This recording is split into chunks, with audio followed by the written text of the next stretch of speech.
Warangal textile park లో పెట్టుబడులు Korean కంపెనీలతో సీఎం రేవంత్ బృందం భేటీ.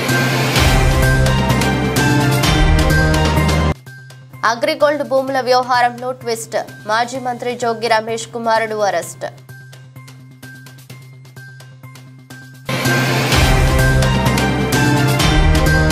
హైదరాబాద్ నందిగిరి హిల్స్ పార్కు ఘటనపై ప్రీ విలేజ్ నోటీసులు ఇస్తున్నామని వెల్లడించిన ఎమ్మెల్యే దానం నాగేందర్. విశాఖ ఎమ్మెల్సీ ఎన్నికల పోటీకి దూరంగా కూటమి, చివరి నిమిషంలో పోటీ నుంచి తప్పుకున్నట్టు స్పష్టం.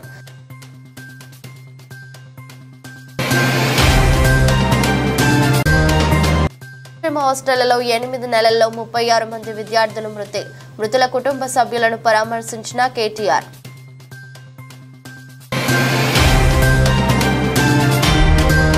దక్షిణ కొరియాకు చెందిన ఆటోమోటివ్ దిగ్గజం హ్యుందాయ్ మోటార్ కంపెనీ తెలంగాణలో తమ వాహనాల మెగా టెస్ట్ సెంటర్ను స్థాపించేందుకు ఆసక్తి వ్యక్తం చేసింది. పలు కొరియన్ కంపెనీలు వరంగల్లోని కాకతీయ మెగా టెక్స్టైల్ పార్కులో పెట్టుబడులు పెట్టేందుకు ఆసక్తి వ్యక్తం చేశాయి. ముఖ్యమంత్రి రేవంత్ రెడ్డి బృందం తమ అమెరికా పర్యటన ముగించుకొని సోమవారం దక్షిణ కొరియాకు చేరుకుంది. ఈ సందర్భంగా వారు హ్యుందాయ్ మోటార్ కంపెనీ ప్రతినిధులతో చర్చించారు. తెలంగాణలో కారు మెగా టెస్ట్ సెంటర్ను స్థాపించాలని కంపెనీ యోచిస్తున్నట్టు సీఎంఓ కార్యాలయం ఒక ప్రకటనలో తెలిపింది. దీనిపై కంపెనీ ప్రతినిధులకు సీఎం రేవంత్ రెడ్డి, మంత్రి శ్రీధర్ బాబు ధన్యవాదాలు తెలిపారు.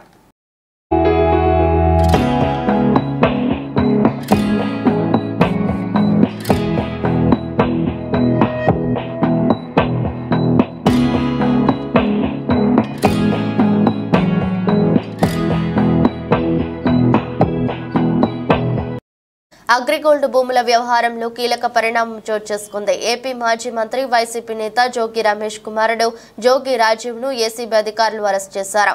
అంబాపురం అగ్రిగోల్డ్ భూముల వ్యవహారంలో కీలక నిందితుడిగా గుర్తించిన ఏసీబీ అధికారులు రాజీవ్ ను అదుపులోకి తీసుకున్నారు. అగ్రిగోల్డ్ భూముల క్రయ విక్రయాల్లో ఎలాంటి గోల్మాల్ జరగలేదని, ప్రభుత్వం కక్ష సాధింపు చర్యలకు పాల్పడుతుందని ఆరోపించారు. తన తండ్రిపై కక్షతోనే తనను అరెస్టు చేశారన్నారు. మరోవైపు జోగి రమేష్ ఇంట్లో ఏసీబీ అధికారులు సోదాలు నిర్వహిస్తున్నారు. ఈ వ్యవహారంలో ఫిర్యాదులు రావడంతో విచారణకు ఆదేశించింది ప్రభుత్వం. అటాచ్ చేసిన భూముల విషయంలో అక్రమాలు జరిగినట్టు గుర్తించిన సిఐడి 9 మందిపై ఏసీబీ సెక్షన్ల కింద కేసులు నమోదు చేసింది. ఈ కేసులో A1 గా జోగి రమేష్ కుమారుడు రాజీవ్, A2 గా జోగి సోదరుడు వెంకటేశ్వరరావు ఉండగా మరో 7 ప్రభుత్వ ఉద్యోగుల పాత్ర ఉన్నట్లు సిఐడి కేసు నమోదు చేసింది. తెలుగుదేశం పార్టీకి వ్యతిరేకంగా లేదా చంద్రబాబు నాయుడు గారు జగన్మోహన్ రెడ్డి గారిని దూషిస్తే లేదా దుర్మార్గంగా మాట్లాడితే దానికి ఎవరెవరైతే కౌంటర్లు చేశారో ఆ కౌంటర్లు చేసిన అందరినీ కూడా కక్ష సాధించుకుంటాకి తప్పితే గడిచిన 60 రోజుల్లో చంద్రబాబు నాయుడు అధికారానికి వచ్చినటువంటి 60 రోజుల్లో ఎన్నికల హామీ ఒక్కటన్నా అమలు చేశాడంటే అమలు చేయలేదు, లేదా ఎన్నికల హామీ అమలు చేయకపోవటమే కాకుండా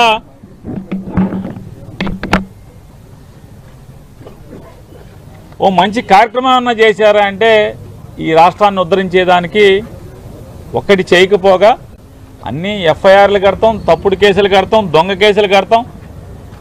ఏదో రకంగా వైఎస్ఆర్ కాంగ్రెస్ పార్టీలో జెండా మోసే చిన్న కార్యకర్త దగ్గర నుంచి మాజీ మంత్రుల వరకు అందరినీ కూడా భయభ్రాంతులను చేసి ఎవరు కూడా పార్టీ పరంగా బయటికి రాకూడదు, తద్వారా రాజకీయ లబ్ధి పొంది దీర్ఘకాలం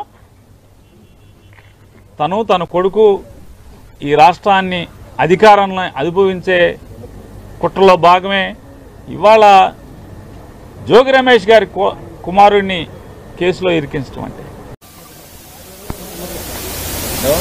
అమెరికాలో చదువుకొని వచ్చాడు, ఎంఏ చేశాడు, డెలాయిట్లో జాబ్ చేసి వచ్చాడు.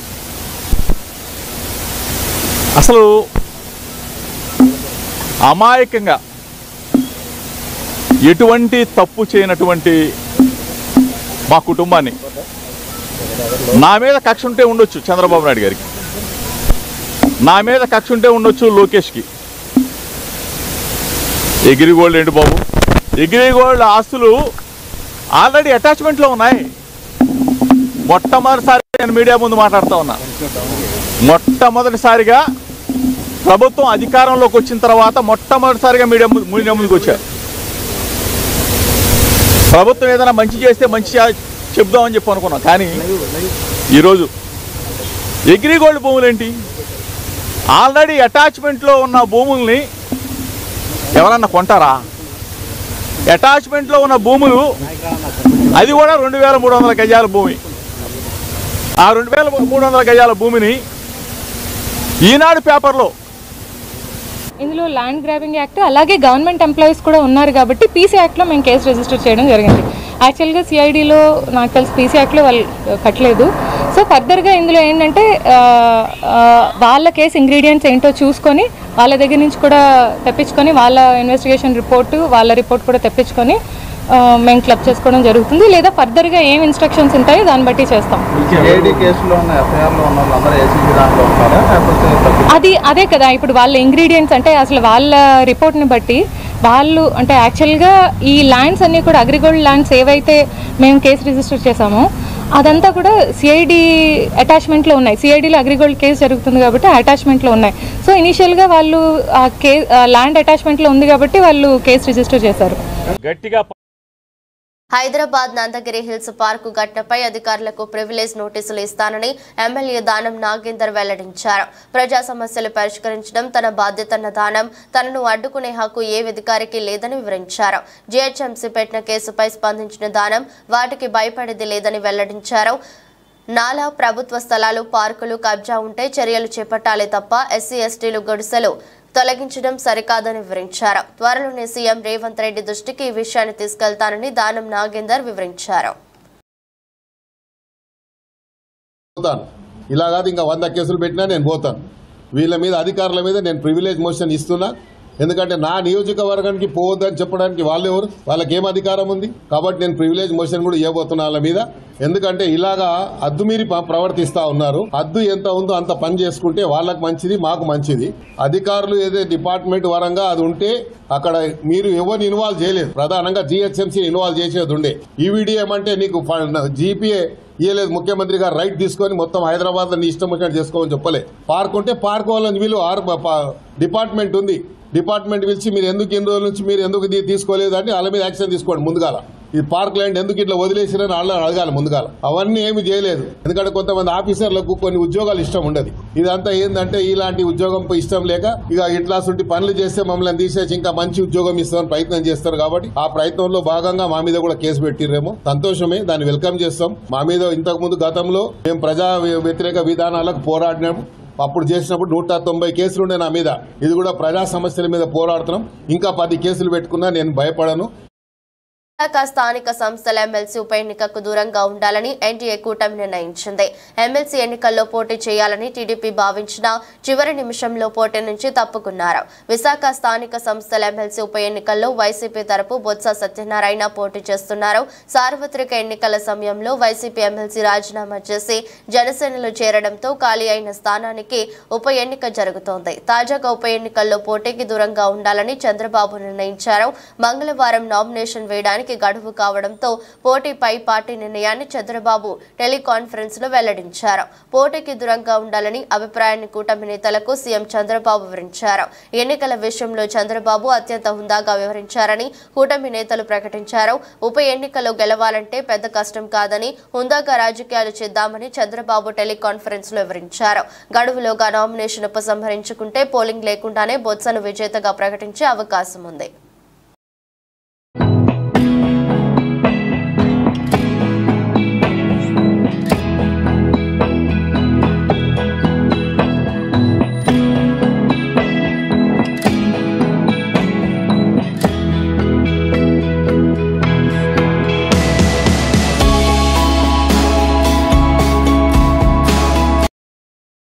H తెలంగాణలో గురుకుల పాఠశాలలు సంక్షేమ హాస్టళ్ల ఆలన పాలన కరువయ్యిందన్నారు బీఆర్ఎస్ వర్కింగ్ ప్రెసిడెంట్ మాజీ మంత్రి కేటీఆర్. 8 మాసాల్లో 36 మంది విద్యార్థులు మృత్యువాత పడ్డారని, మరో 500 మంది విద్యార్థులు ఆసుపత్రి పాలయ్యారని ఆందోళన వ్యక్తం చేశారు. గురుకులం సంక్షేమ హాస్టళ్ల పరిస్థితులు మెరుగుపరిచేందుకు ప్రభుత్వం వెంటనే చర్యలు చేపట్టాలని డిమాండ్ చేశారు. అధికారులు హాస్టళ్లను దత్తత తీసుకోవాలని కోరారు. జగిత్యాల జిల్లా పెద్దాపూర్ గురుకుల పాఠశాలలో పాము కాటుతో మృతి చెందిన రాజన్న సిరిసిల్ల జిల్లా ఎల్లారెడ్డిపేట మండలం రాచర్ల బొప్పాపూర్ గ్రామానికి చెందిన అనిరుద్ కుటుంబాన్ని కేటీఆర్ పరామర్శించారు. పార్టీ పరంగా 50,000 రూపాయల ఆర్థిక సాయం అందజేశారు. నిజంగా కూడా అత్యంత బాధాకరమైన పరిస్థితుల్లో అక్కడ ఉండే అపరిశుభ్ర వాతావరణంలో చివరికి స్కూల్ ఆవరణలోకి పాములు రావడం వల్ల ఇవాళ ఒకరు కాదు 2 విద్యార్థులు మరణించి మరొక విద్యార్థి విషమ పరిస్థితిలో ఉన్న ఒక బాధాకరమైన దురదృష్టకరమైన పరిస్థితి ఈరోజు రాష్ట్రంలో ఎంతోమంది తల్లిదండ్రుల కడుపు కోత కారణమవుతా ఉంది. ఇక్కడ అనిరుద్ధు వారి తల్లిదండ్రులు వాళ్ళ గుండె లవిసిలాగా ఏడుస్తూ ఉన్నారు. వాళ్ళ తాత, వాళ్ళ అమ్మమ్మ అందరూ కూడా బాధపడతా ఉన్నారు. నేను ఈ సంఘటనలో మేము రాజకీయ పార్టీలుగా సాధారణంగా రాజకీయంగా అప్పుడప్పుడు మాట్లాడుతుంటాం, కానీ ఇప్పుడు ఏ రాజకీయం కూడా అవసరం లేదు. నేను గౌరవ పెద్దలు రాష్ట్ర ముఖ్యమంత్రి గారికి, రాష్ట్రంలో ఉండే మంత్రివర్గానికి నేను చేసే విజ్ఞప్తి, మనందరికీ పిల్లలు ఉన్నారు, మనందరికీ కూడా కుటుంబ సభ్యులు ఉన్నారు. ఒక కుటుంబ సభ్యుని కోల్పోతే ఎంత శోకం ఉంటుందో మనందరికీ కూడా తెలుసు.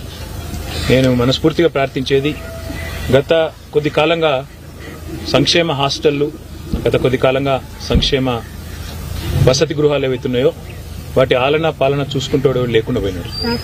ఇప్పటికీ 36 మంది పిల్లలు గత 8 నెలల్లో మృత్యువాత పడ్డారు. కొంతమంది ఆత్మహత్య చేసుకున్నారు భువనగిరి హాస్టల్లో, 2 అమ్మాయిలు. అదేవిధంగా సూర్యాపేటలో కూడా ఆత్మహత్యలు జరిగినాయి.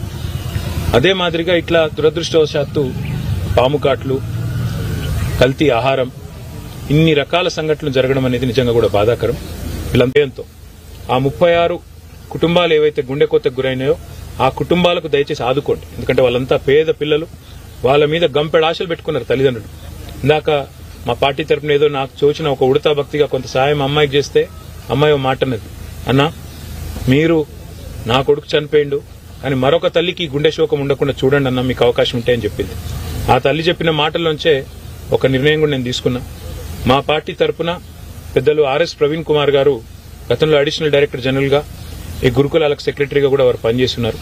చాలా చక్కగా ఆయన ఆధ్వర్యంలో ఇవాళ మీరు ఎక్కడ పోయినా, మన నర్మాల పోయినా, బోనాల పోయినా, దుమాల పోయినా, ఎక్కడ పోయినా గురుకుల పాఠశాలలో ప్రవీణ్ కుమార్ పేరు ఇప్పటికి కూడా యాడ్ చేస్తారు. తల్లిదండ్రులు ఇంకా కూడా యాడ్ చేసుకుంటారు. ఆ ప్రవీణ్ కుమార్ గారి నేతృత్వంలో మా పార్టీ తరఫున ఒక అధ్యయన బృందం వేస్తుంది. వారిని కనీసం రాబోయే 4-5 రోజుల్లో ఒక 20-30 పాఠశాలలు తిరిగి అక్కడ ఉన్న లోపాలు, లోటుపాట్లు, వేరే ఉద్దేశం కాదు, మాకేం ఎవరిని తిట్టేది లేదు, ఎవరిని నిందించేది లేదు. దయచేసి ప్రభుత్వం దృష్టికి ఆ నివేదికను నిష్పక్షపాతంగా అందజేస్తాం. ప్రభుత్వం కూడా మేల్కోవాలి. వెంటనే అన్ని పాఠశాలల ఆవరణలు పరిశుభ్రం చేయాలి మొత్తం. ఎందుకంటే ఇప్పుడు వర్షాకాలం ఇది, మనం ఎంత సాఫ్ చేస్తే ఈ పాములు, తేళ్లు ఇవన్నీ పోతే అందరు చిన్న పిల్లలు ఆడుకుంటారు. భారత్ పెట్రోల్ బంక్ సమీపంలో కంటైనర్ పంచర్ అయింది. కంటైనర్ పంచర్ కావడంతో ఈ ఘటన వెలుగులోకి వచ్చింది. ఈ కంటైనర్లో సుమారు 10 టన్నుల బియ్యం ఉన్నట్లు గుర్తించారు పోలీసులు. ప్రతిరోజు 10ల సంఖ్యలో కంటైనర్ వాహనాల్లో అక్రమంగా రేషన్ బియ్యం అక్రమ రవాణా అవుతున్నా అధికారులు చర్యలు తీసుకోవడం లేదని ఆరోపిస్తున్న స్థానికులు కంటైనర్ వాహనాన్ని అదుపులోకి తీసుకున్నారు పోలీసులు.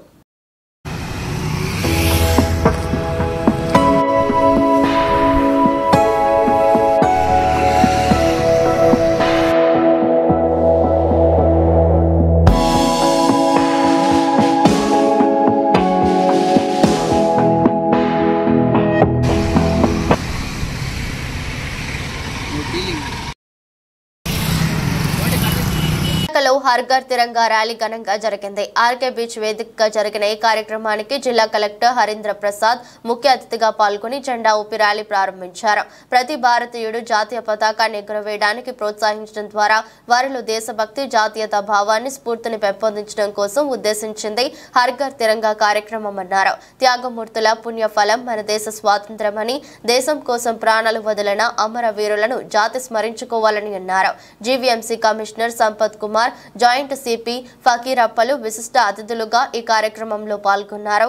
జిల్లా అధికారులు, నగర వాసులు, స్వచ్ఛంద సంస్థల ప్రతినిధులు తదితరులు ర్యాలీలో భాగస్వామ్యమయ్యారు. ఆర్కే బీచ్ నుంచి వైఎంసీఏ వరకు ఈ ర్యాలీ సాగింది.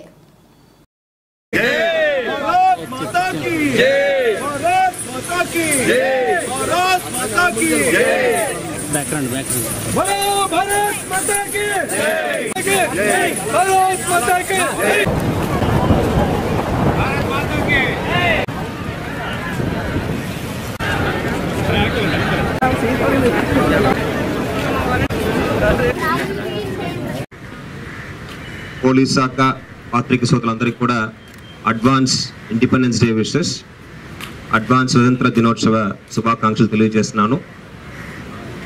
ఆగస్ట్ 15వ తారీఖు మనము 78వ స్వతంత్ర దినోత్సవం జరుపుకోబోతున్నాము. దాంట్లో భాగంగానే ఈ హర్ ఘర్ తిరంగా కార్యక్రమం ముందుగా మనం చేపడుతున్నాము. దీని ద్వారా ప్రతి ఒక్క భారత పౌరుడికి ఒక ప్యాట్రియాటిక్ ఫెర్వర్ రావాలి, నేషన్ మీద ఒక కమిట్మెంట్ రావాలి, భారతదేశం ఇంకో గొప్ప స్థానానికి ఎదగాలి అనే ఉద్దేశంతో ఈ కార్యక్రమం చేపట్టడం జరుగుతుంది. ఈ సందర్భంగా మనం అందరూ కూడా ఈ స్వతంత్రం మనకు రావడానికి కృషి చేసి ప్రాణాలు త్యాగం చేసిన గొప్ప మహనీయులందరినీ మనము గుర్తు చేసుకోవాల్సిన అవసరం ఉంది. ఇప్పుడే చెప్పారు పింగళి వెంకయ్య గారి గురించి. అదేవిధంగా ఎంతోమంది మహనీయులు మన రాష్ట్రంలో పుట్టి పెరిగి ఈ స్వతంత్రం మనకు తగ్గే విధంగా కృషి చేశారు. అల్లూరి సీతారామరాజు గారు కావచ్చు, ఇంకా ఎంతోమంది మహనీయులు కావచ్చు. వాళ్ళందరినీ కూడా ఈ సందర్భంగా మనం అందరూ కూడా గుర్తు చేసుకోవాలి. వాళ్ళు చెప్పిన ఐడియల్స్ పరంగా మనం కూడా జీవించాలి. ఎంతో కొంత మనవంతు సాయం మనము సామాజికానికి చేయాల్సిన అవసరం ఉంది. As citizens we are equally responsible to take care of the society and we need to rededicate ourselves, our commitment towards the country, commitments towards the state, commitment towards your family. ఎప్పుడు మనమందరూ కూడా నిజాయితీగా మిగతా వాళ్ళ కోసం మనము బతుకుతున్నామో అప్పుడే ఈ సమాజం బాగుపడుతుంది, ఈ రాష్ట్రం బాగుపడుతుంది, ఈ దేశం కూడా బాగుపడుతుంది. ఈ హర్ ఘర్ తిరంగా ద్వారా మనము ఇంకొక విషయం కూడా గుర్తు తెచ్చుకోవాలి. దాంట్లో ఉన్న 3 రంగులు చూస్తే that saffron colour signifies valour, courage. మనము ధైర్యంగా ఎటువంటి సమస్య ఎదురొస్తే కూడా దాన్ని ఎదిరించి పోరాడగలగాలి. That is indicated by that saffron. That's how our forefathers were, those freedom fighters were. That white indicates peace, tranquility and then unity. ఎటువంటి గొడవలు లేకుండా కులాలు విడివిడిగా ఉండొచ్చు, మతాలు విడివిడిగా ఉండొచ్చు, బట్ సామాజికంలో ఎటువంటి డిస్టర్బెన్స్ లేకుండా అందరూ కలిసి జీవించాలి, అందరూ కలిసి ఎదగాలి అనే ఉద్దేశంతో వైజాగ్ నేవీ మ్యారథాన్ యొక్క 9వ ఎడిషన్ నేవీ డే సెలబ్రేషన్స్ యొక్క ఫ్లాగ్షిప్ ఈవెంట్ 15 డిసెంబర్ 15న విశాఖలో నిర్వహిస్తున్నట్లు నేవీ అధికారులు తెలిపారు. సోమవారం సాయంత్రం డాల్ఫిన్ హోటల్లో నిర్వహించిన మీడియా సమావేశంలో మ్యారథాన్ వివరాలను వెల్లడించారు. నేవీ మ్యారథాన్లో పాల్గొనాలనుకునే వారు ఆన్లైన్ రిజిస్ట్రేషన్లు ఆగస్టు 15న ప్రారంభమవుతాయన్నారు. ఈ కార్యక్రమానికి సంబంధించిన పోస్టర్ను GVMC commissioner P Sampath Kumar ఆవిష్కరించారు. CG Raju, Defense PRO. We also have with us Captain TRS Kumar. Look at the short video for the Vizag Navy Marathon 2024. We will be amazed to discover that this video was just चलो निकले हम